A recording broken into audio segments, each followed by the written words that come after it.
lovelies. Let me crave your indulgence. I need you to bear with me just for a little while. Listen to what I'm saying, and I mean really listen to what I'm saying without assumptions or jumping to conclusions. And before anyone tippy-taps a comment down below, please make sure you watch and listen to the entire video and everything that I'm saying, because I'm building to something, but it might not be exactly what you think it's going to be.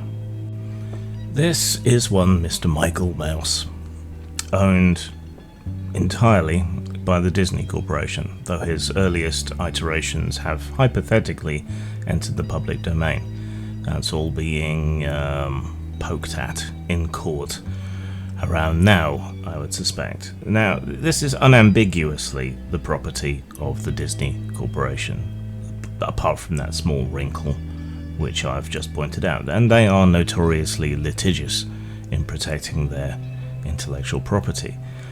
In theory, I am allowed to use this image here because I'm using it transformatively to make commentary.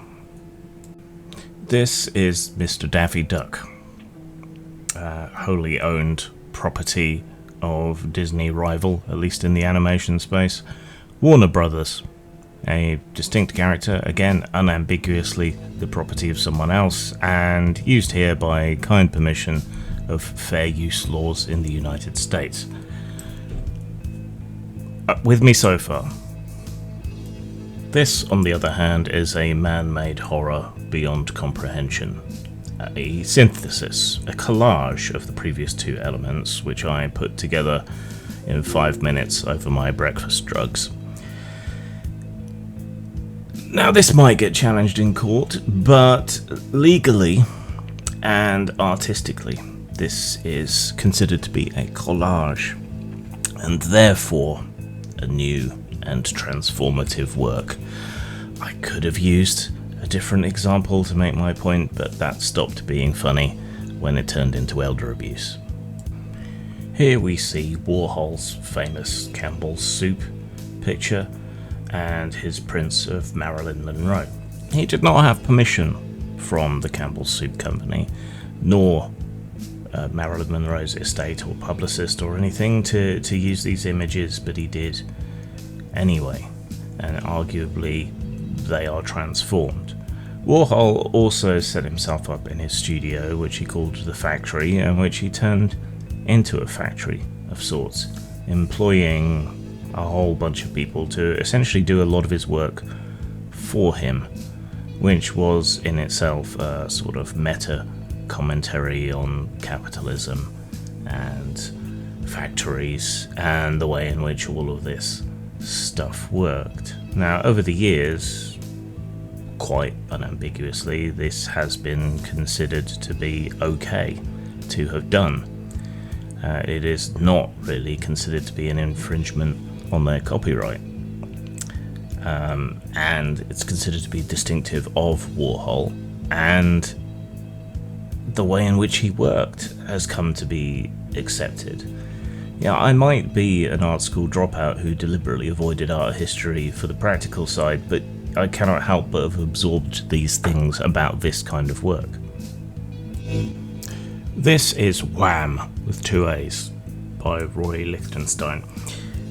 It is perhaps one of the most famous paintings in the world, certainly one of the most recognisable. It also has been in and out of controversy during its existence.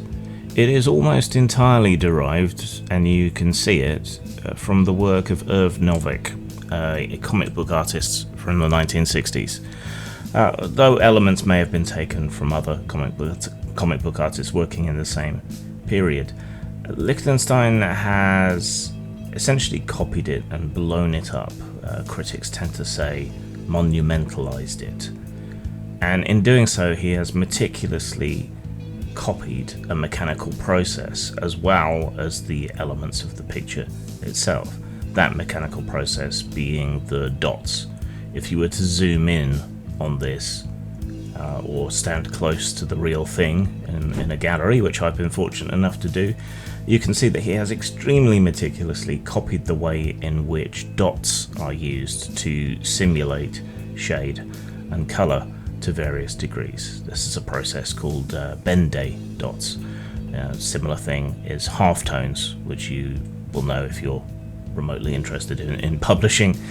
To this point, these days, these techniques mostly only really seem to survive in cheaply printed manga, but Lichtenstein has taken someone else's work, transformed it through technique and scale, and as well as copying the work, has copied the mechanical process by which the work was produced. Yet, this is still considered a new work. Transformative, different enough from the original. This is a small segment of a collage by Richard Hamilton called Just What Is It That Makes Today's Homes So Different, So Appealing. No single element of this work, which is pretty famous, is original. It's all taken from magazines, newspapers, some of it was even taken from pornography, something which has continued to happen. Again, we see this elevation of commercial art, of low art, into something that is supposed to be considered high art. But again, nothing here is original. Everything is taken from some other source. It is only the recontextualization within the collage that makes it transformative or different, but it is considered to be its own work of art. This is a portrait of David Bowie, made up of innumerable pictures of David Bowie and album covers and so forth. Neither the image that it is reflecting nor any of the individual images are the property of the original artist of this collage at the end, this mosaic. And they certainly didn't have permission to use every single photograph, image, album cover, everything that was used to make this final image. It is only the combination and juxtaposition that makes this an individual piece of art. These are composite images of the average male English face and the average female English face, apparently. Computerization, algorithms, all of that sort of thing has been used to bring all of these together to create these final images. But you would be extremely hard-pressed to pick out any single image that has gone into this composite. It is lost in the mix.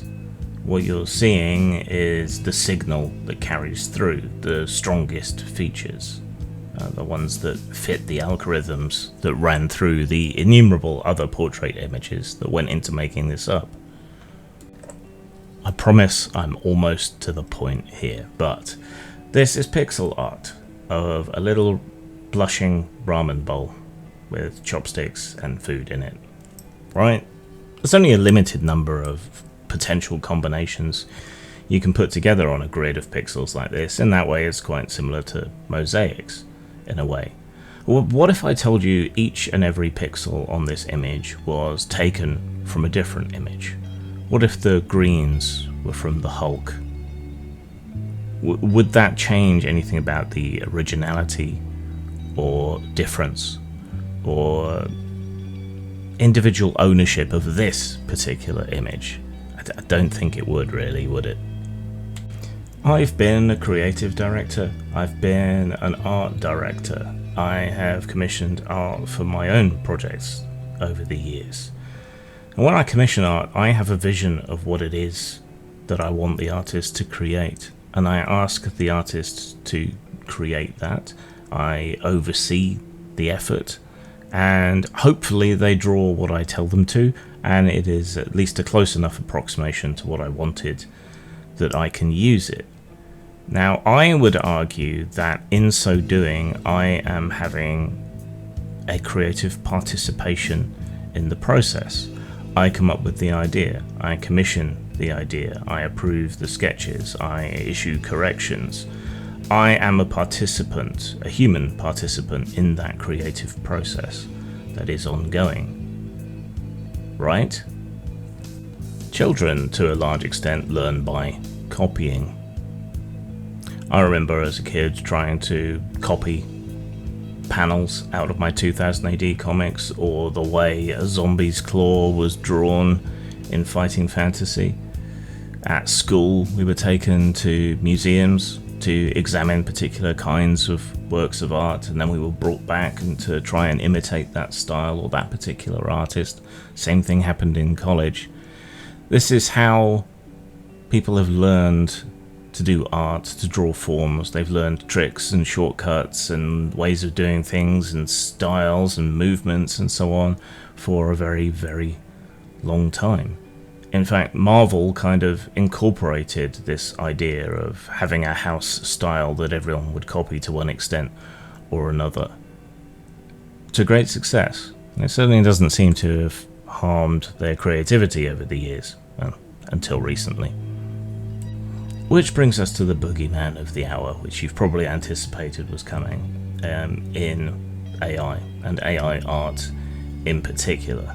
Now, but here's where I go in a direction that you might not be anticipating, perhaps.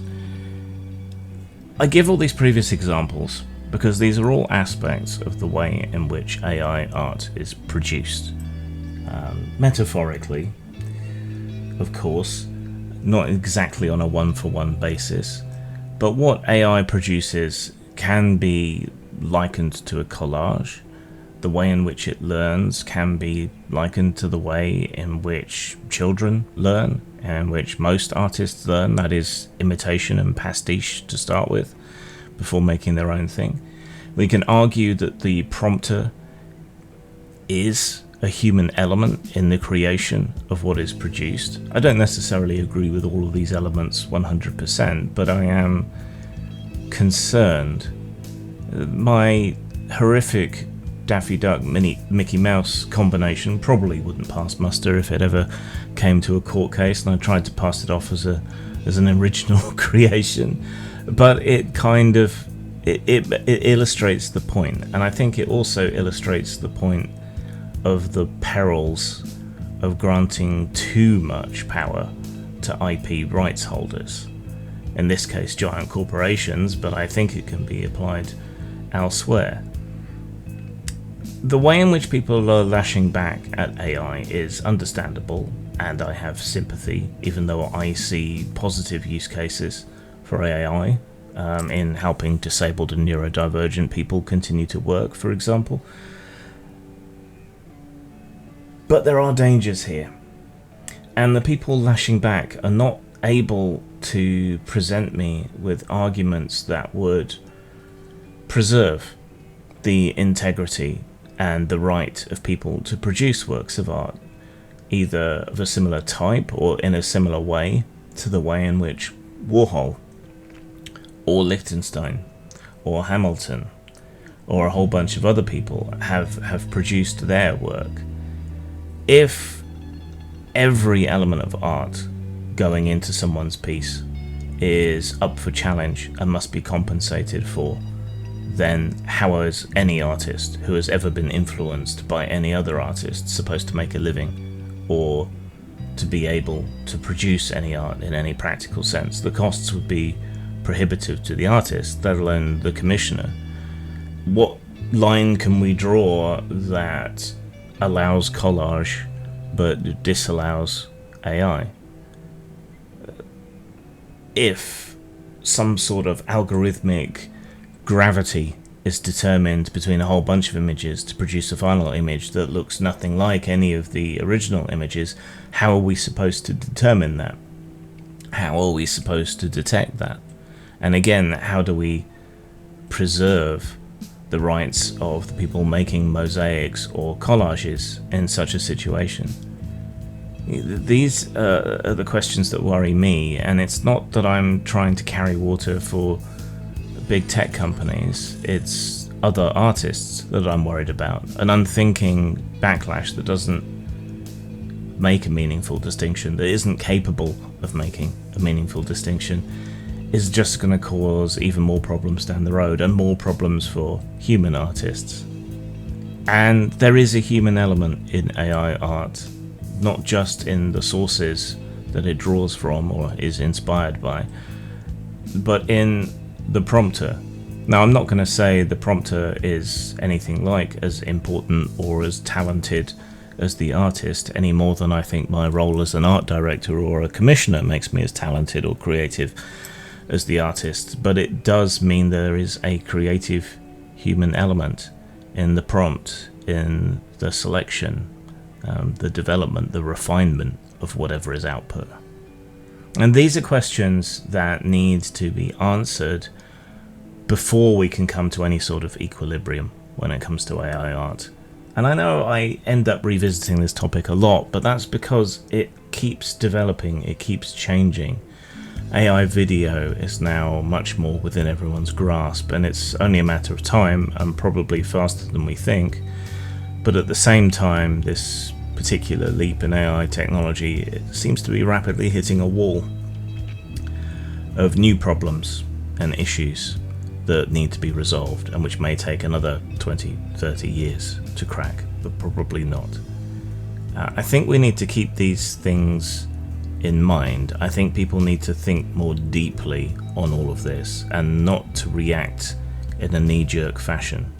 You're scared, I'm scared, we're all scared of what AI might mean for all the creative industries, which were never particularly economically viable anyway, but at least we were able to scrape by. And that's under threat, which is scary. But scared people make terrible decisions. Food for thought. Watch this again, listen back with the full context, and then sit with it a minute before you leave me any comments. I want a discussion, not knee-jerks. I want suggestions on how you can differentiate, and not just, but it's a robot. Because sooner or later robots are going to be able to think and feel like the rest of us, and they'll deserve rights too. Zang.